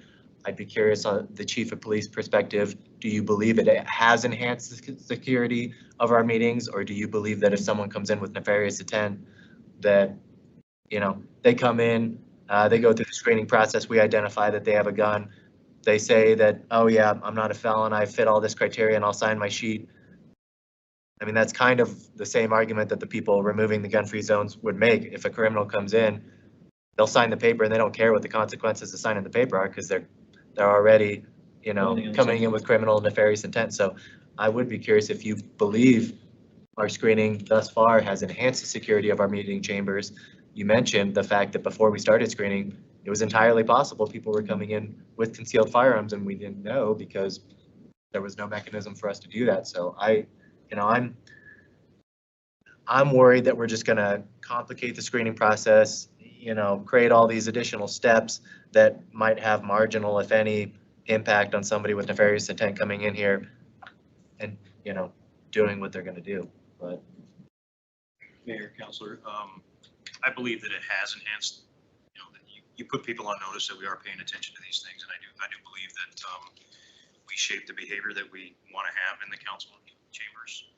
And so I think by doing the screening process that has provided for feeling of safety and security in there, so business can be done appropriately and with decorum. So I defer to you all whether you think it's appropriate moving forward. There are going to be some nuances. There's going to be some challenges. The sticky part to this is, as Mr. Nelson pointed out, is there's some criminal components to that. If we deviate too far one way or the other, an individual officer or somebody else could be charged criminally, misdemeanor with up to a $2,000 fine, and so those are these weird situations that we're just going to have to navigate. Eric, do you have any thoughts on that? Yeah, Mayor, Council. So I did start my analysis from the premise that we wanted to keep the screening. And so if that, to have that discussion, I mean, I would certainly defer to the chief as to the efficacy of that process. But assuming we want to, then it really becomes a question of, beyond continuing to screen, because, I guess to an earlier point, I mean, we could screen and not ask for any acknowledgement. The plus would be we'd still weed out concealed deadly weapons, and our officers would know who was carrying a concealed firearm, but not ask for any verification, just post a sign, right? And again, this is the difficulty, because there's just such a broad spectrum of potential avenues that we can go down, and I think it falls all into that legal gray area. So again, having heard the discussion, if it's still the pleasure of council, happy to work with the chief to try to come up with a middle path, and something that's going to be fairly easy to implement, not onerous, not chilling of the right, but that gives us the security and the hedge against liability that I think I'm hearing we want as well. So let me ask again, does council want screenings? Mayor, if I could please. Yeah. If I didn't answer part of it. Oh, yeah. So for as far as the costs associated with that, typically what we have is either Officer Burns or Officer Douglas. They know that's coming up, so we try to adjust their schedule. So there's not an overtime impact from a fiscal management piece, and we do that also with Dan out there as well. So typically don't see a cost associated with that when we adjust. They know it's coming. We try to make the best effort. Not to say that there's sometimes where they go over on something else, but generally it's not related to council meetings. We're pulling them from duties they otherwise might be able to conduct. Mayor, Councilor, no, sir, they are part of our traffic division, which also covers, so Officer Burns is normally here, but part of his secondary responsibility is the council's security piece. So he does courtroom security and then does council security, so that's all covered in his schedule. And when he's not available for training or other purposes, Officer Douglas comes in and covers that, and he also manages his schedule appropriately to make sure that we don't have an impact to the budget. Okay. Thank you. Just so you all know where I'm at, the value of the screening process, in my opinion, is that it allows the chief and our other officers to know who has a deadly weapon. To Eric's perspective, it sounds like it provides some sort of legal protection. In the case there's an accidental discharge or something, we can say we took reasonable steps. So maybe for those two, value adds, it's worth it. But for me, I'm still unconvinced that it does much in the way of protecting our public safety, other than allowing the officers to know, who has those weapons, because it's not preventing anyone, a felon coming in with a concealed carry firearm and just signing the paper. We're not doing background checks on people. So, they can sign whatever they want, and we're not going to know any different. So I guess that's my concern with it. But I don't have a better solution to offer, so I'll just leave it at that. So if council's okay with screening, because I think that's the first step we need to make, is that because if council's not amenable to screening, then we need to go back and Eric needs to revamp the whole thing, because that was based off that, correct, Eric? That's correct, Mayor. Okay, so yeah, I think we had enough thumbs. So it sounds like we can move forward with screening, Eric. And then I think I heard, and I think you said this as well, Eric, trying to find that middle ground to try to balance not only the logistics, but also making sure that our liability and we cover ourselves through that. If I misunderstood that, please correct me, anybody. Okay. So council's okay with everything on that side of it. Eric, did we hit all the points that we needed to? Mayor, with regard to council meetings, I think we did. The last issue, which, boy, we could probably spend even more time on this, is regarding the other city facilities, such as the event center, the rec center, et cetera. So my recommendation would be that we promulgate a general policy that covers all city buildings and facilities regarding weapons. I think, as I mentioned at the outset, I do not believe we have a general policy. Each facility has its own, what I would say, challenges, but I think working with Zulima, we can come up with some reasonable, regulations around that. With regard to screening, however, because we don't have law enforcement officers at these other facilities, I would recommend we not go the route of trying to verify or screen, because that puts our non-sworn employees, many at the rec center, for instance, who may be 16 or 17 years old and in a really precarious position. But I think we can promulgate a policy that, again, acknowledges the right, puts people on notice of it, and then puts them also on notice that they have to store it properly, and limits, their ability to engage in activities within these facilities while wearing the concealed firearm. And to the chief's point, I mean, one would hope that common sense prevails, but that isn't always, unfortunately, the case. So I think just having a general policy around that would protect the city, put it in black and white, and then we can certainly go from there. How does everybody feel about that? Good. All right. Did we hit everything? Mayor, I think we did. I think we have direction, so we will put some drafts together and get them to you for review and then consideration on the 24th. Thanks, Eric. Thanks, council. Thanks for the good conversation. It's a tough one. Okay, agenda review. Carter, do you have anything you want to go over in the coming weeks with us? Yeah, just a couple things, if I may, Your Honor.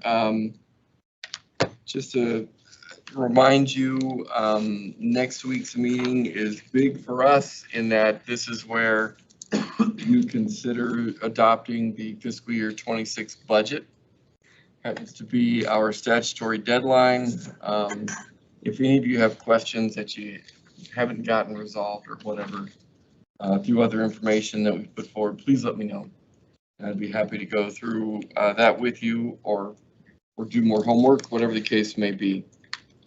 Another thing too that I wanted to bring to your attention, council had asked for some amendments to ordinances as it relates to snow being placed on sidewalks and streets. And so we had a real simple language change in that regard, and have it in front of you for the 17th as well for the public hearing and initial reading of the draft.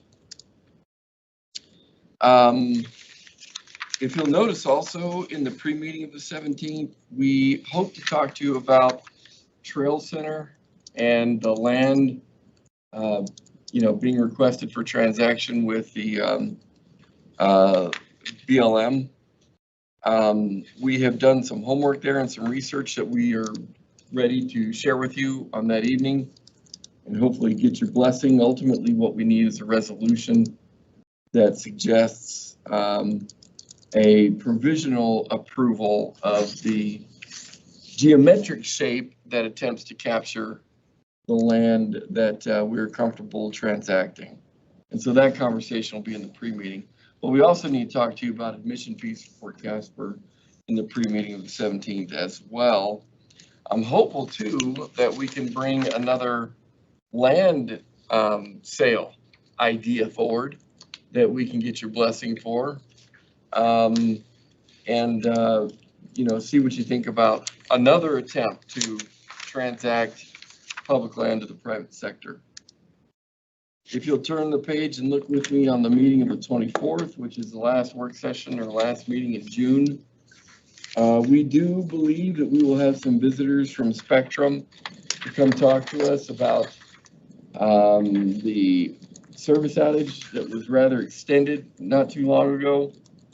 You'll recall that we had Blue Peak come and visit with us. Now we will have a second phase of that discussion with Spectrum this time around. We also hope to be able to get some information with regards to the point in time count that many of you have been asking about. We also have some follow-up as it relates to Buckboard Park and the lighting analysis that we had told you we recently completed, and some discussion about Holiday Square and potentially where you would like to see that activity go pertaining to the funding cuts and so forth that we've been incurring. Another follow-up item, one of you suggested that we do a pro forma analysis of the net operating loss and the subsidy that the city has with the event center. And so we will be ready to go over that with you as well, as it relates to what our recent history has been, all the way up to what it is that we are proposing, of course, for the fiscal year 26 budget. I also like to turn your attention to the back page as well, for items that we see on our near horizon. In the event there may be some items that we are missing or that you would like to see added. And so in the absence of any amendments in that regard, that's all that I have to bring forward tonight. Anybody have questions about that agenda review or anything that you would like to add to the future agenda items? All right. Carter? You bet. All right, let's go ahead and go around the table if anybody has anything they want to share with the council. Let's see, Amber, can we start with you? If you're ready. If not, I can come back to you. Yeah, go ahead. Michael, do you have anything you want to share? No, thanks, Ray. I do not. Great. Jenna? Just that it's about time to cowboy up. CNFR is coming, and dust off your blingin' boots, Pat. Get them all shiny, and we're gonna be there, and there's a lot of fun activities coming, so just check the schedule on the CNFR website. Sports Ranch has theirs too, so lots happening. Thanks, Jenna. Randy? I don't have anything. Both of my meetings were either canceled or postponed, so. Easy week for me. So Mr. Sweeney? I'm sure Amber will talk about Pride Fest on Saturday, but also on Saturday, Shrine Bowl is in town, and I'm assuming they're still doing pancake breakfast at City Park in parade, possibly. I think that's been really minor in the past few years. And then also at 9 o'clock over at Fort Casper is the dedication of, I think, 11 more headstones at 9. And I think there's at 10 o'clock out of bar none, a Radiant. Yes, Saturday. Is that on Saturday also, I think. And then Housing Authority with others has the Father's Day deal at Washington Park. So,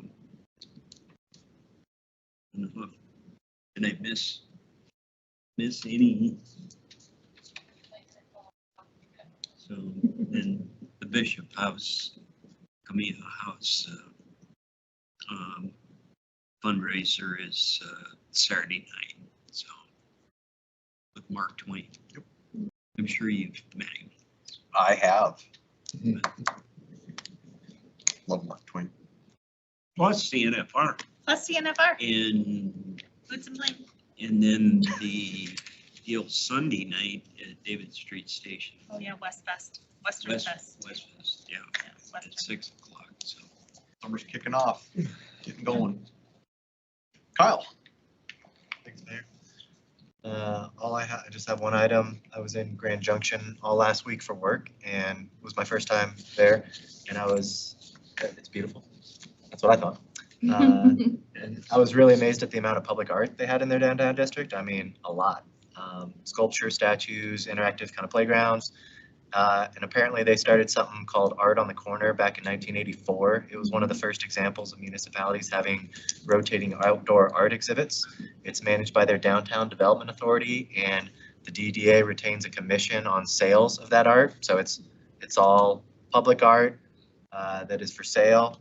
There's like QR codes that you can, if you want to purchase it. And so the DDA gets a commission based on that. And then I imagine when that's sold, another art installation takes its place. So I'll unfortunately be missing our DDA meeting tomorrow because I'll be in Cheyenne for WHAM, but I'm going to bring that idea to them. And then I thought we had established a public art committee. I'm on it. You're on it? Eric's on it, Liz is on it, Okay. and Mike Bond is on So it. I don't know if maybe there's an opportunity for And Zilima, sorry, Feeling and left out. Zilima. half the people in the room? Yeah. Okay. I told them all about Grand Junction, so I'm glad Oh, you're did you? seeing that. Oh, Yeah. yeah, And did you awesome. see the parking meter art I did that's down not. there? Oh, there's a big.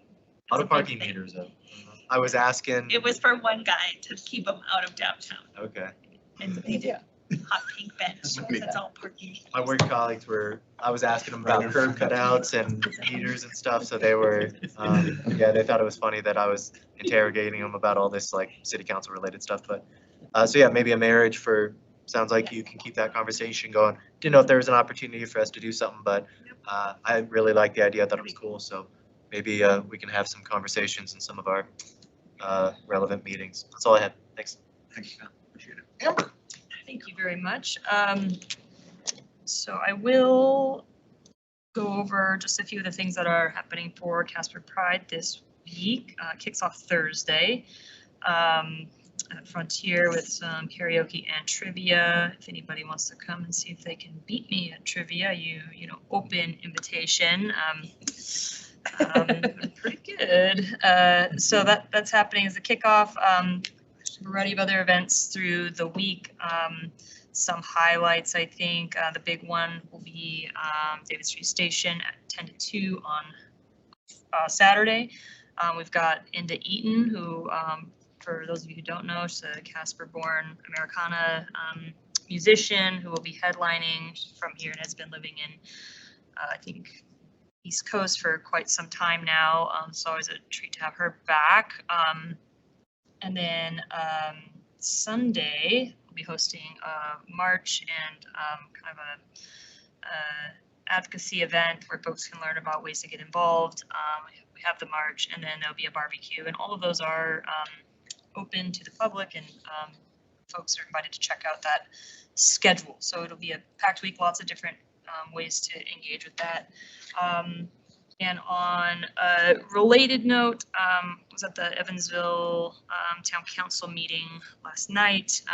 For those of you who haven't seen, I suspect very few people haven't seen at this point, but there's a citizen there who has chalked at this point now dozens of swastikas all over the sidewalk and steps of the Evansville Municipal Building.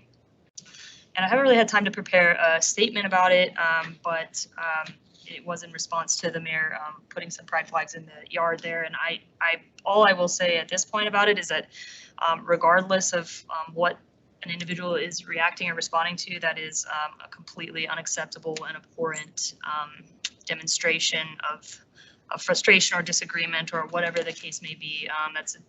That's a well-known, recognized symbol of hate and genocide, and it should be denounced at all levels. So I'll leave it at that for now. There's some folks, who have taken it upon themselves to try to remove them, but unfortunately, those types of symbols damage the community. They harm folks who are in impacted communities, which are numerous for that particular symbol. So and not the least of which obviously is the Jewish community. So I would just encourage other folks to denounce that action and support Evansville in any way that they can as they try to deal with and manage that incident in their community. So it's probably an unfolding situation. I may have more to say about it later, but for now, with the information that I have, I'll leave it at that. And the flags, I mean, are this big. I mean, literally, they're just tiny. Because I drove by after a meeting, and I mean, expecting to see something on the flagpole, and I was like, what? But Vice Mayor. And WHAM next 3 days. Many of us will be down there. Looking forward to that. Sorry I missed last week. I was moving my children home. 3-day drive from Cincinnati to here kind of wore me out. So if I'm yawning, I apologize. Still recuperating. So other than that, that's it for me. Children never leave you. No, they don't. They're always your kids. Always causing problems. Yes. WHAM as well. I'll be gone tomorrow, Thursday and part of Friday. So I'm looking forward to spending that time. I know Kyle will be down there. Hopefully you were being selected as the delegate. I was catching up on my notes. Thanks for your trust in me to. It was a split vote. I was the deciding vote. Pat voted no. Yeah, Pat voted no. Take it up with that. So anyway, looking forward to going down there to do that. It's always good. The summer one's always a little bit more relaxed event. Also, Carter and I and Pat went down. We were at the cemetery for the dedication to the new columbarium that the coroner, Jim Whips, had really kind of pushed for individuals that were unidentified, that had passed away. Somebody correct me how many he had been working with over the last several years, how many he had. Was it 40? 40 or? Sounds like 55. yeah. 55 individuals that had not been identified or claimed. And so this is going to be towards those individuals that couldn't be identified, so they have a respectful place. Unclaimed. Or unclaimed, thank you. Unclaimed. Well, they'll have a place to rest, be at peace, and be recognized as individual dignity. And so as a person, I think Jim said this, and I really liked it, where he said that recognized that they were a human being, and they deserve that. And so I don't know if Pat or Carter want to say anything about it. Oh, Zulima was there too. Sorry, Zulima. Yeah. Sorry. No, Sorry, Zulima, we just keep forgetting about it. Pat, no, I was glad I went and didn't know what to expect, but it was a nice tour of the cemetery.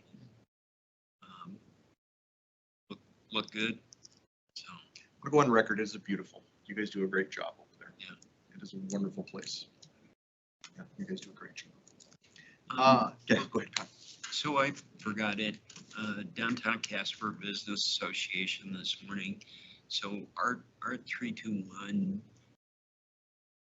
So on the open container, the bars, restaurants don't have to apply to do open container, because she's got this perception that they've got to sign up, which I didn't think if you qualify, like, so who qualifies as a retail liquor license, a distillery, and a brewery? Are you asking me? Yes. Oh, okay. That's my understanding. And in years past, I believe that we have indicated to the clerk that we would like to participate and have sent pictures of our wristband. But I don't know if that's the policy currently, because somebody else manages those details for me. But I believe that's Lord, you have correct. been. Yes. Somebody else does that. So this year we took out the wristband, so you have to have wristbands, but you don't have to send us pictures. So wristband is part of any open container area. So even if you pull an open container for a park, we require wristbands so that police know that that's somebody who can be drinking within those boundaries. So wristbands for all the establishments, but you don't have to send us pictures because that really doesn't help the police department to know which color or whatever. So are they a particular wristband? Do they need to pick them up here at City Hall or? The establishment that you get your drink. No, any wristbands, you can just order them wherever, and that's always been the policy. You just get wristbands and just to indicate that that person can drink, so they can order theirs. And they used to have to send us pictures, but now they don't, so they don't have to pick them up here. Just any wristbands. And then, if I could also, there was a question, is it only the green line, along the green lines, or there was a comment, can they go down Center Street to Cadillac Cowgirl or whatever, the one store? Can they go down there because she claims that she's not participating because she's not on the designated routes? So if I'm understanding correctly, it is basically the green lines because that is our public right of way. You can't go off and go in through them, even if they're like, there's green lines. You can't go through to alleys or anything like that because those aren't ours. So To the green, businesses, you can't go off the green line into a business. okay. So if the green line though is down, say, 2nd Street, can they go down Center Street into, have Mexican food? They can't. Okay. So there are boundaries posted. So we have signs posted saying no alcohol buying beyond this Okay. point. So yeah, on the green line, you can't go off, branch off and take your drink to a restaurant. Okay. And then one more is retail liquor license, not restaurant or club or anything, just full retail liquor license. And then distillery and breweries. Remember, that's correct. Okay. Okay.